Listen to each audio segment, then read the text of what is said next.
આજે આપણે એવા રહસ્ય વિશે જાણીશું કે અર્થીને કાન ધાપતી વખતે તમારી અને મૃત શરીર વચ્ચે કયો અદૃશ્ય સોદો થઈ રહ્યો હોય છે અને ગરુડ પુરાણ મુજબ કઈ ભયાનક ભૂલ કરવાથી મૃત આત્મા તમારી પાછળ પાછળ તમારા ઘર સુધી આવી શકે છે. મિત્રો, આપણા જીવનમાં એક પળ એવી જરૂર આવે છે જ્યારે આપણે કોઈની અર્થીને કાન ધાપવો પડે છે. ભલે તે આપણા પરિવારનો કોઈ સભ્ય હોય, કોઈ મિત્ર હોય કે રસ્તા પર જતું કોઈ અજાણ્યું શબ હોય, આપણે તેને એક સામાજિક જવાબદારી કે પુણ્યનું કામ માનીને કાન ધાપી દઈએ છીએ. રામ નામ સત્ય છે બોલતા શમશાન સુધી જઈએ છીએ અને પછી હાથ પગ ધોઈને આપણા રોજબરોજના કામોમાં લાગી જઈએ છીએ. આપણને લાગે છે કે બસ કામ સમાપ્ત થઈ ગયું. પરંતુ શું સાચું જ કામ સમાપ્ત થઈ ગયું છે કે પછી અસલી વાર્તા તો હવે શરૂ થઈ છે?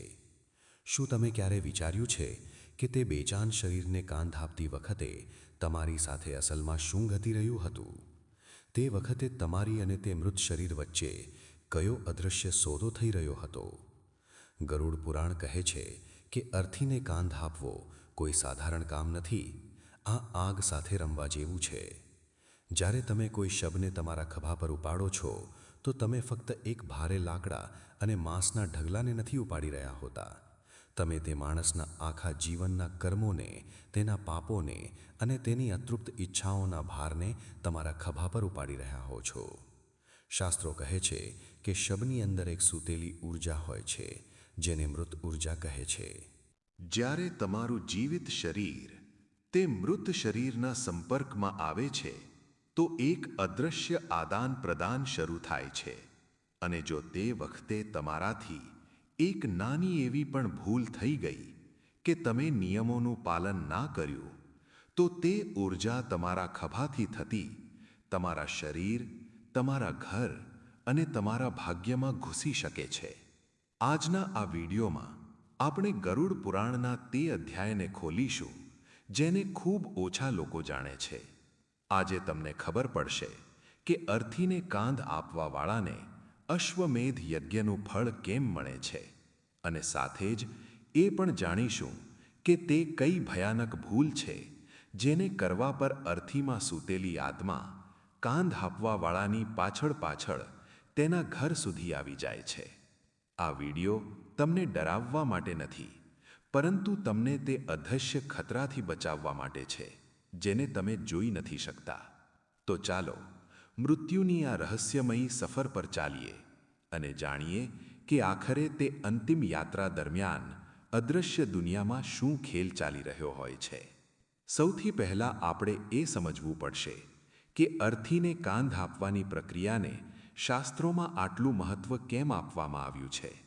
ગરુડ પુરાણમાં ભગવાન વિષ્ણુ કહે છે કે જે વ્યક્તિ કોઈ અનાથ કે લાવારીસ શબને કાંધ આપે છે તેને 1000 યજ્ઞો બરાબર ફળ મળે છે. આવું કેમ? કારણ કે હિન્દુ ધર્મમાં શરીરને ફક્ત એક વસ્ત્ર માનવામાં આવ્યું છે, પરંતુ તે વસ્ત્રને સન્માન સાથે 5 તત્વોમાં વિલીન કરવું સૌથી મોટો ધર્મ છે. જ્યારે કોઈ આત્મા શરીર છોડે છે તો તે ખૂબ જ અસહાય અવસ્થામાં હોય છે. તે પોતે ચાલી નથી શકતી, પોતે પોતાનો અંતિમ સંસ્કાર નથી કરી શકતી.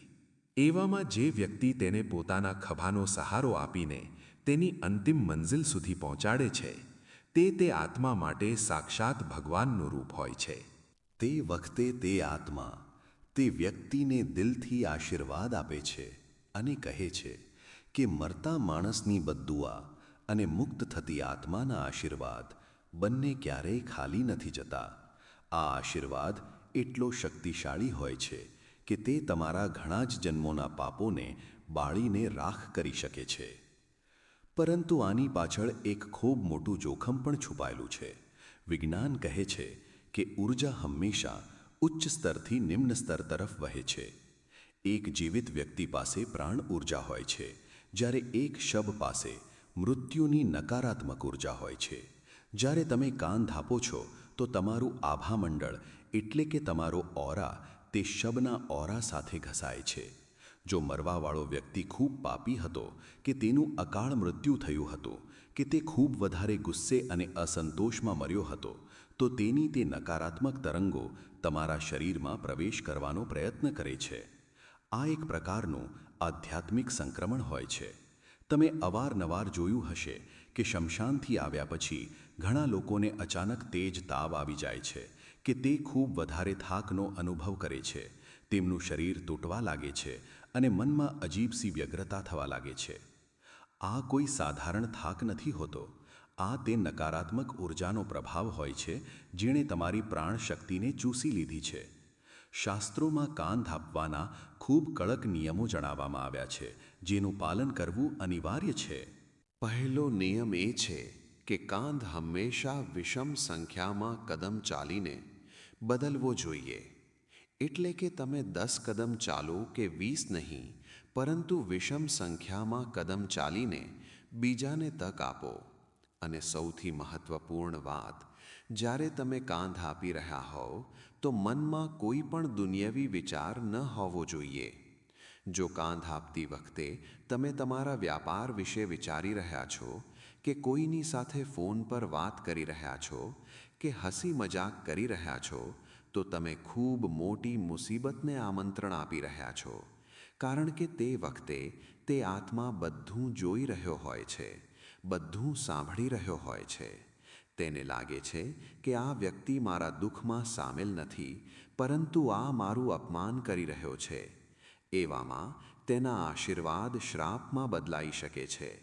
ગરુડ પુરાણની એક કથા અનુસાર એક વ્યક્તિએ મજાક કરતાં એક શવને કાંધ આપ્યો હતો. શમશાનથી પાછા ફર્યા પછી તેને આખી રાત એવો અનુભવ થતો રહ્યો જાણે કોઈ ભારે ભાર હજી પણ તેના ખભા પર રાખેલો છે. તે ભાર દિવસ પ્રતિદિન વધતો ગયો. ડૉક્ટર કોઈ બીમારી ન પકડી શક્યા અને અંતમાં તે વ્યક્તિ પાગલ થઈ ગયો. એટલે અર્થીને કાંધ આપવો એક તપસ્યા છે. આને રમત સમજવાની ભૂલ ક્યારેય ન કરો. હવે વાત કરીએ તે રહસ્યની જેને સાંભળીને તમે દંગ રહી જશો. ગરુડ પુરાણ કહે છે કે જ્યારે આપણે અર્થી લઈને ચાલીએ છીએ તો દરેક કદમ પર આપણા પાપ નષ્ટ થાય છે. કહેવાયું છે કે પદે પદે અશ્વમેધસ્ય ફલમ, એટલે કે દરેક કદમ પર એક અશ્વમેધ યજ્ઞનું ફળ. પ્રાચીન કાળમાં રાજા મહારાજા પોતાના પાપ ધોવા માટે અને સ્વર્ગ પ્રાપ્ત કરવા માટે કરોડો રૂપિયા ખર્ચ કરીને અશ્વમેધ યજ્ઞ કરતા હતા. પરંતુ કળિયુગમાં ભગવાને આપણને આ તક ખૂબ સરળતાથી આપી છે. જ્યારે તમે કોઈની અંતિમ યાત્રામાં નિસ્વાર્થ ભાવથી સામેલ થાઓ છો અને તેને પોતાના ખભા પર ઉપાડો છો તો તે ભાર નીચે તમારા જૂના પાપ દબાઈને કચડાઈ જાય છે. આ એક પ્રકારનો પ્રાયશ્ચિત છે. આ પ્રકૃતિનો નિયમ છે કે જ્યારે તમે કોઈનો ભાર ઉપાડો છો તો ભગવાન તમારો ભાર હળવો કરી દે છે. પરંતુ આ ફળ ફક્ત ત્યારે જ મળે છે જ્યારે તમારા મનમાં કોઈ સ્વાર્થ ન હોય. જો તમે ફક્ત દેખાવા માટે કે સમાજના ડરથી કે ફોટો પડાવવા માટે કાંધ આપી રહ્યા છો તો તમને પુણ્ય નહીં પરંતુ પાપ મળશે.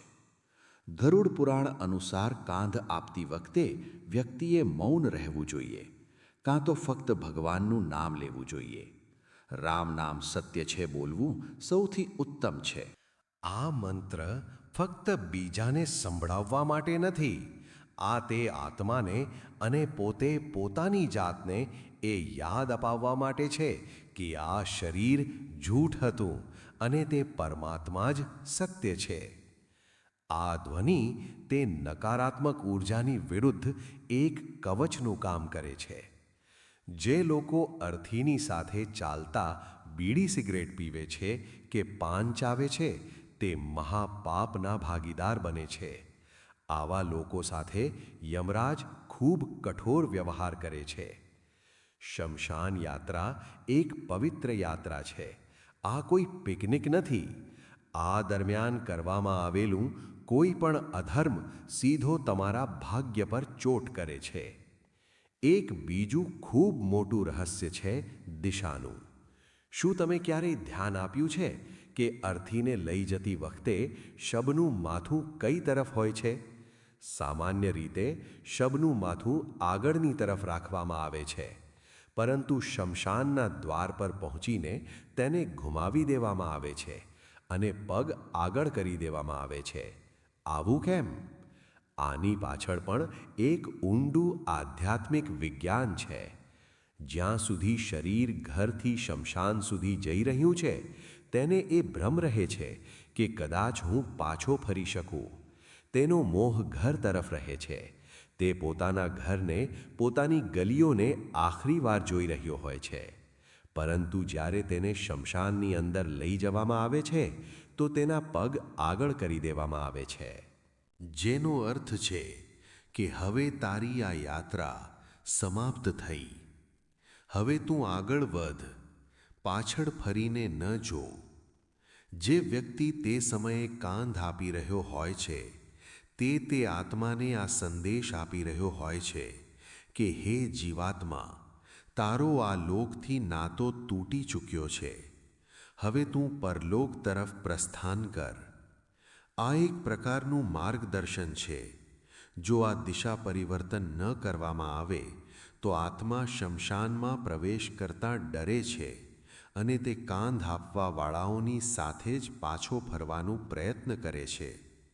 હવે આવે છે તે સવાલ જે ઘણા લોકોના મનમાં હોય છે: શું પોતાના પિતા કે ભાઈની અર્થીને કાંધ આપવા અને કોઈ અજાણ્યાની અર્થીને કાંધ આપવામાં કોઈ ફર્ક છે?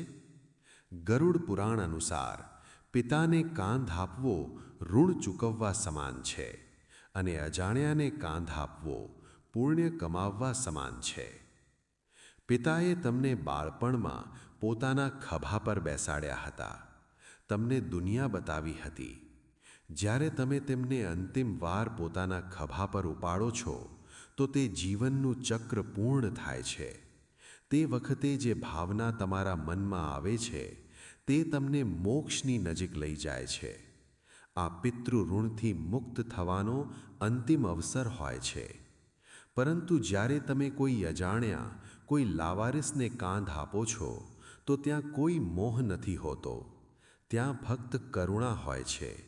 અને શાસ્ત્રોમાં કરુણાને ભક્તિથી પણ ઊંચો દરજ્જો આપવામાં આવ્યો છે.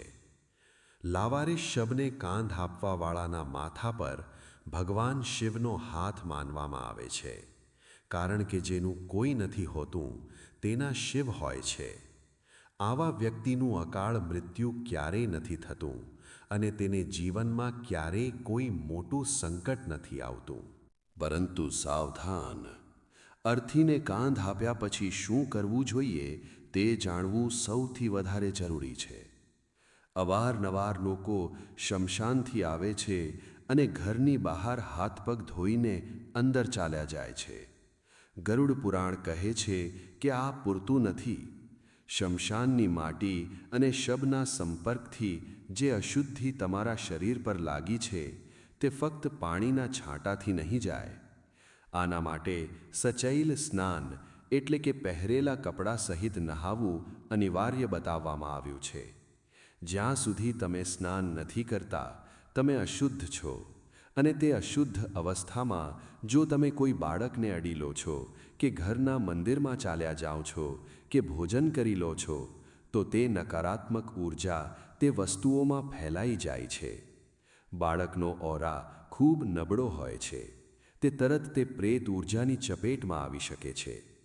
એક ખૂબ જ ડરામણી વાત જે ગરુડ પુરાણમાં લખી છે તે એ છે કે જો કોઈ વ્યક્તિ શમશાનથી પાછો ફરીને નહાયા વગર પોતાની પત્ની સાથે સંબંધ બનાવે છે અને તેનાથી જે સંતાન ઉત્પન્ન થાય છે તે રાક્ષસ સ્વભાવનું હોય છે. તે સંતાન પર પ્રેત છાયા હોય છે. આ સાંભળવામાં અજીબ લાગી શકે છે, પરંતુ આ ઊર્જા વિજ્ઞાન છે. મૃત્યુની ઊર્જા અને જીવનની ઊર્જા એટલે કે સંભોગ એકબીજાના વિપરીત છે. તેમનું મિલન વિનાશકારી હોય છે.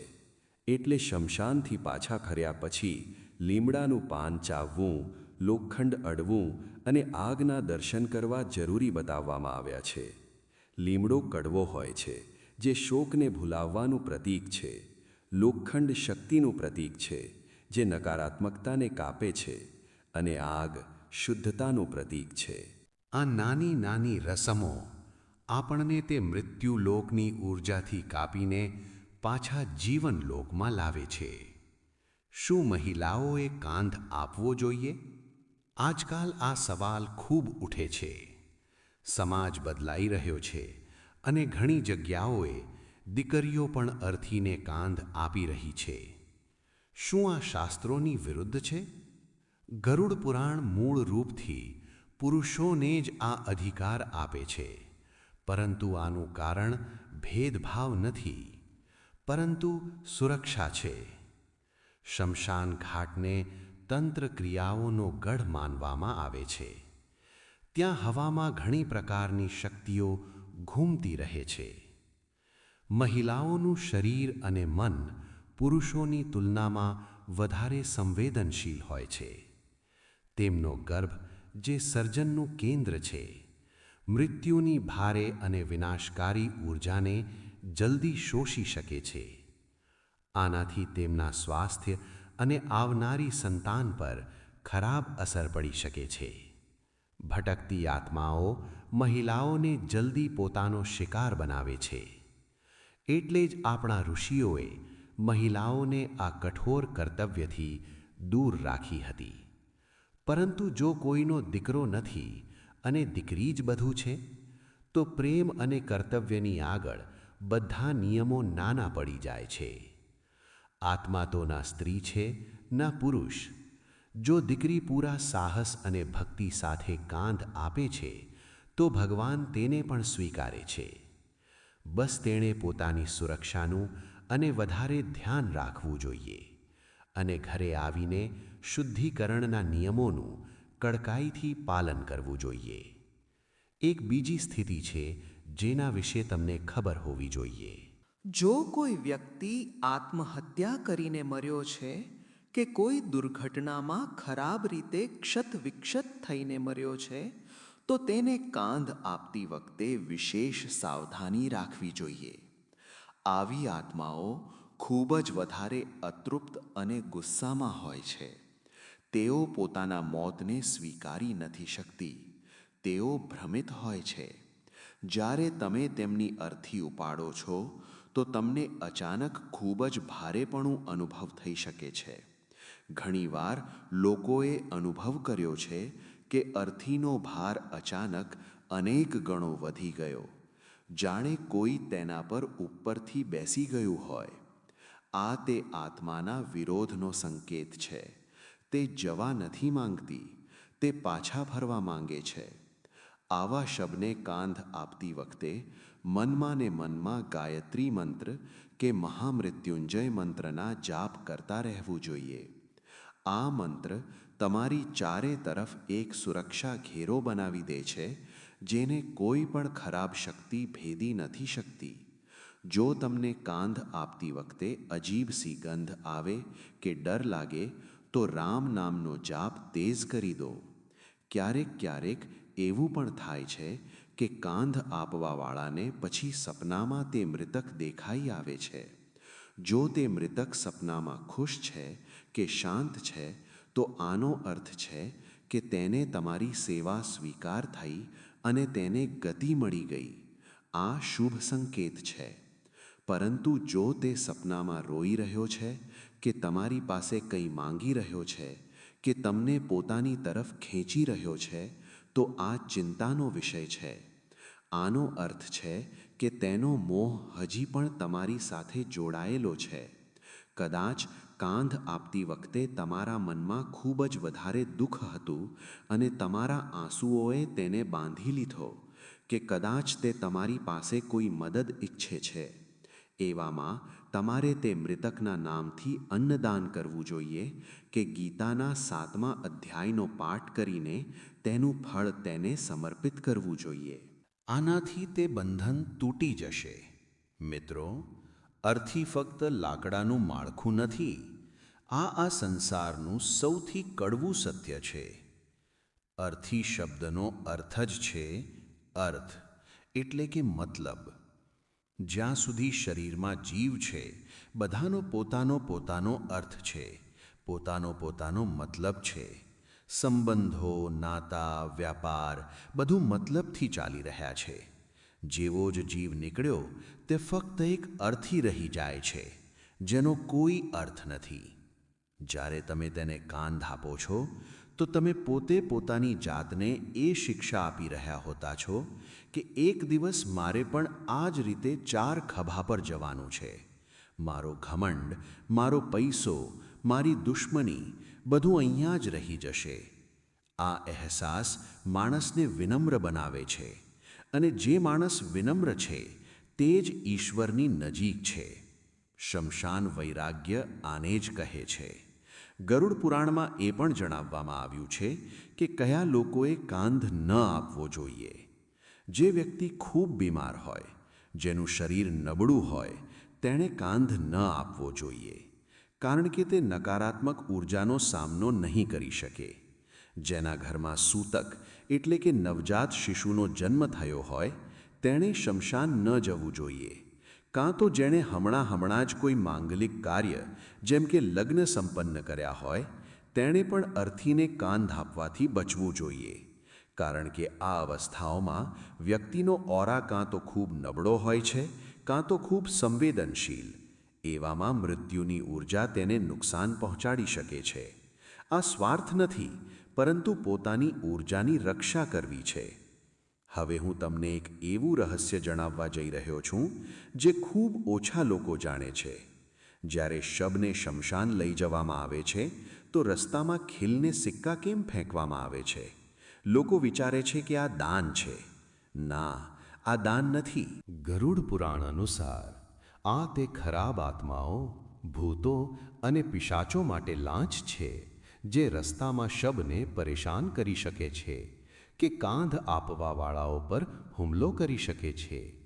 આ શમશાનના દ્વારપાળોનો હિસ્સા હોય છે. ખીલ અને સિક્કાઓને ફેંકીને આપણે તેમનું ધ્યાન ભટકાવીએ છીએ, જેથી શબયાત્રા નિર્વિઘ્ન પૂર્ણ થઈ શકે. એટલે ક્યારેય પણ અર્થીની ઉપરથી ફેંકવામાં આવેલા સિક્કાઓને ઉપાડવા ન જોઈએ. તે શ્રાપિત હોય છે. તેને ઉપાડવાવાળો દરિદ્રતા અને બીમારીને પોતાના ઘરે લઈ આવે છે. તે પૈસા નથી, તે શબની બલાઓ છે. એક બીજી મહત્વપૂર્ણ વાત, કાંધ આપવાવાળાએ ક્યારેય પણ શમશાનમાં આમ તેમ ન થૂકવું જોઈએ અને ના તો ત્યાંની કોઈ વસ્તુને તોડવી કે લાવવી જોઈએ. શમશાનનું લાકડું, ફૂલ કે રાખને ઘરે લાવવું વર્જિત છે. આ બધી વસ્તુઓ મૃત્યુલોકની સંપત્તિ છે. જો તમે અજાણતામાં શમશાનનો એક કાંકરો પણ પોતાના ખિસ્સામાં રાખીને લઈ આવ્યા, તો સમજી લો કે તમે કોઈ પ્રેતને તમારી સાથે લઈ આવ્યા છો. ઘરે આવીને તમને ભારેપણું અનુભવ થશે, ઊંઘ નહીં આવે અને ઘરમાં કલેશ શરૂ થઈ જશે. એટલે જ શમશાનથી બહાર નીકળતા જ પોતાના કપડાં ખંખેરો અને હાથ જોડીને મનમાં ને મનમાં કહો કે જેનો છે તે ત્યાં જ રહે. હું એકલો આવ્યો હતો અને એકલો જઈ રહ્યો છું.